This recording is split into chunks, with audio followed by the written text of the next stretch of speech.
long flowing things. And they danced up to and around Henry Fonda, who was against a wall, quite astounded by this, quite astounded. What is going on? It was a drinking party, and I was panic-stricken after the whole thing had gone to pieces. First of all, gate crashers were not people you welcome to parties. And I said to Jim Dixon, the Byrds manager, what can we do about this? This is Hollywood. This is new Hollywood. Don't you know what this means to these people? They haven't seen this since the 30s. They want this madness. That's why they've got the Byrds here. This is the beginning. This is where the worlds meet, again.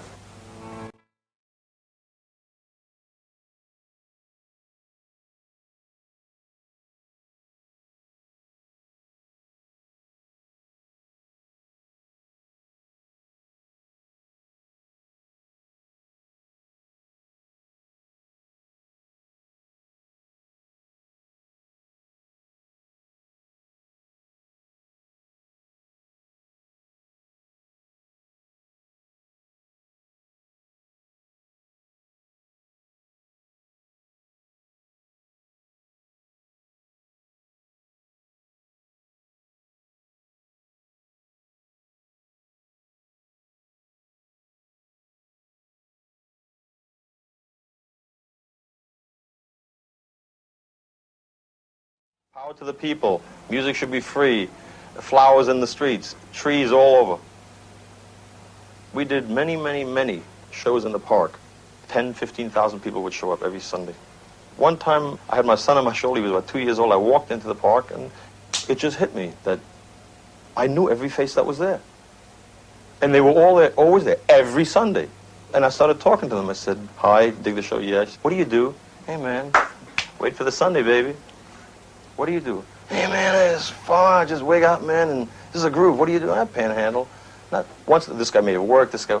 But I'd say 60 to 70%. That was their life.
Hippie happening in the Psychedelic Social Centre.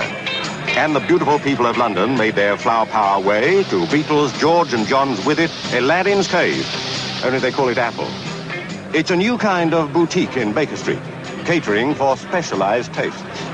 George and John described their new venture as a kind of psychedelic Garden of Eden for lovers of hippie gear with all the trappings of beautiful living. After explaining that, George thought he'd take it easy. He was lucky he could find the chair. So he settled back to listen to the latest kind of shop-warming music as played by the group who designed the store. They call themselves The Fool. They thought it was divine, like everything else in the three-story psychedelic supermarket. Cilla Black was among the top shop warmers. So was Kenneth Tynan. There were lots of others we didn't recognize. Sherlock Holmes used to live in Baker Street. Perhaps he could have identified them. But the Beatles found it all very elementary. That's shop business.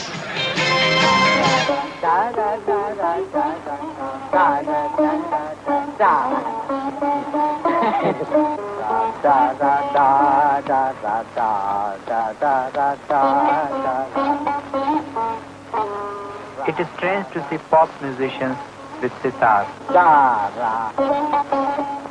When George Harrison came to me, I didn't know what to think. But I found he really wanted to learn. I never thought our meeting would cause such an explosion. That Indian music could suddenly appear on the pop scene. I first started in 1950. There was only mono recording for a start, and there was no long players. And tape was just beginning to come in. Everything was done live, of course. The vocal was done along with the backing. But the studio became a workshop. And so I became very much involved in painting pictures with sound, which I think is what recordings are about nowadays. And it's fascinating, really, when you've got a palette of colours of sound at your disposal. You can do what you want with it. You can actually make sound pictures. It's good fun.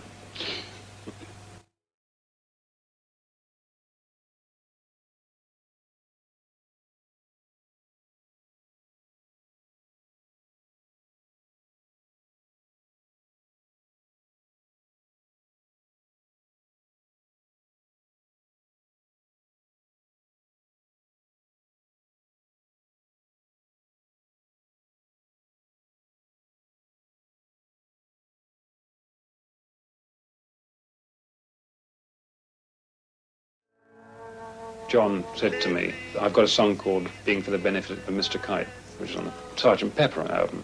He said, what I want that to sound like is like a whirligig fairground noise. I want to have a swirling mass of fairground sounds. And what we did there, I organised that he and I both played organs.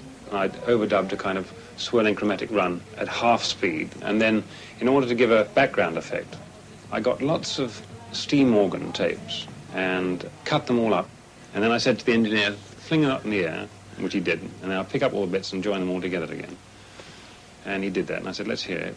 And it still sounded too much like organ, so we said, reshuffle them a bit, turn that one round backwards so it doesn't sound quite so much. And then we eventually got a kind of tape that was nonsense. It had no musical shape, but it had the general sounds of a steam organ, and that's how Kite was done.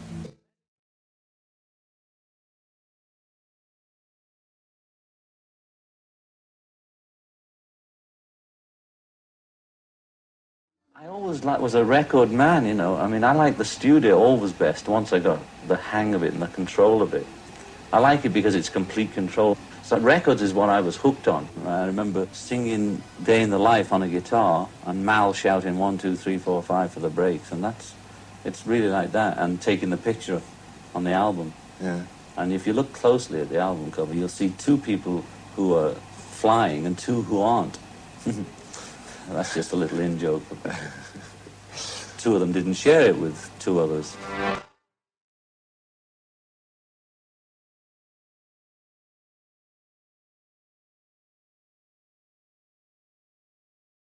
Well, things came to a head eventually in California, in Monterey.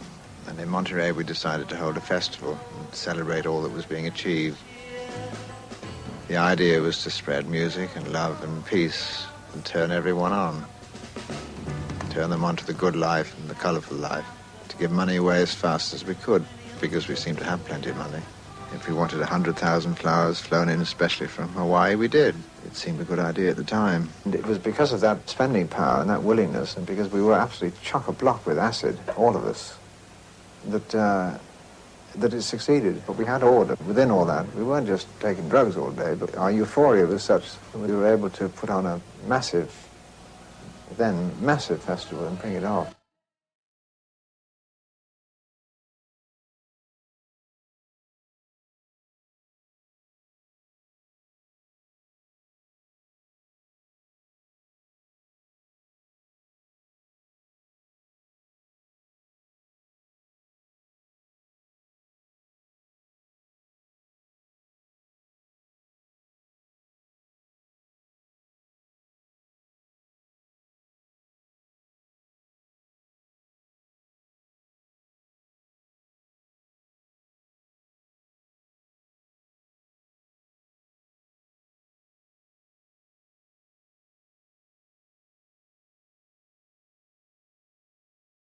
Too many police there, but I mean, they were just transformed by the first half an hour of the show. Once the show started, once the association began to play. 3 days we had them because we were so beautiful and organized and decent, despite the Hells Angels.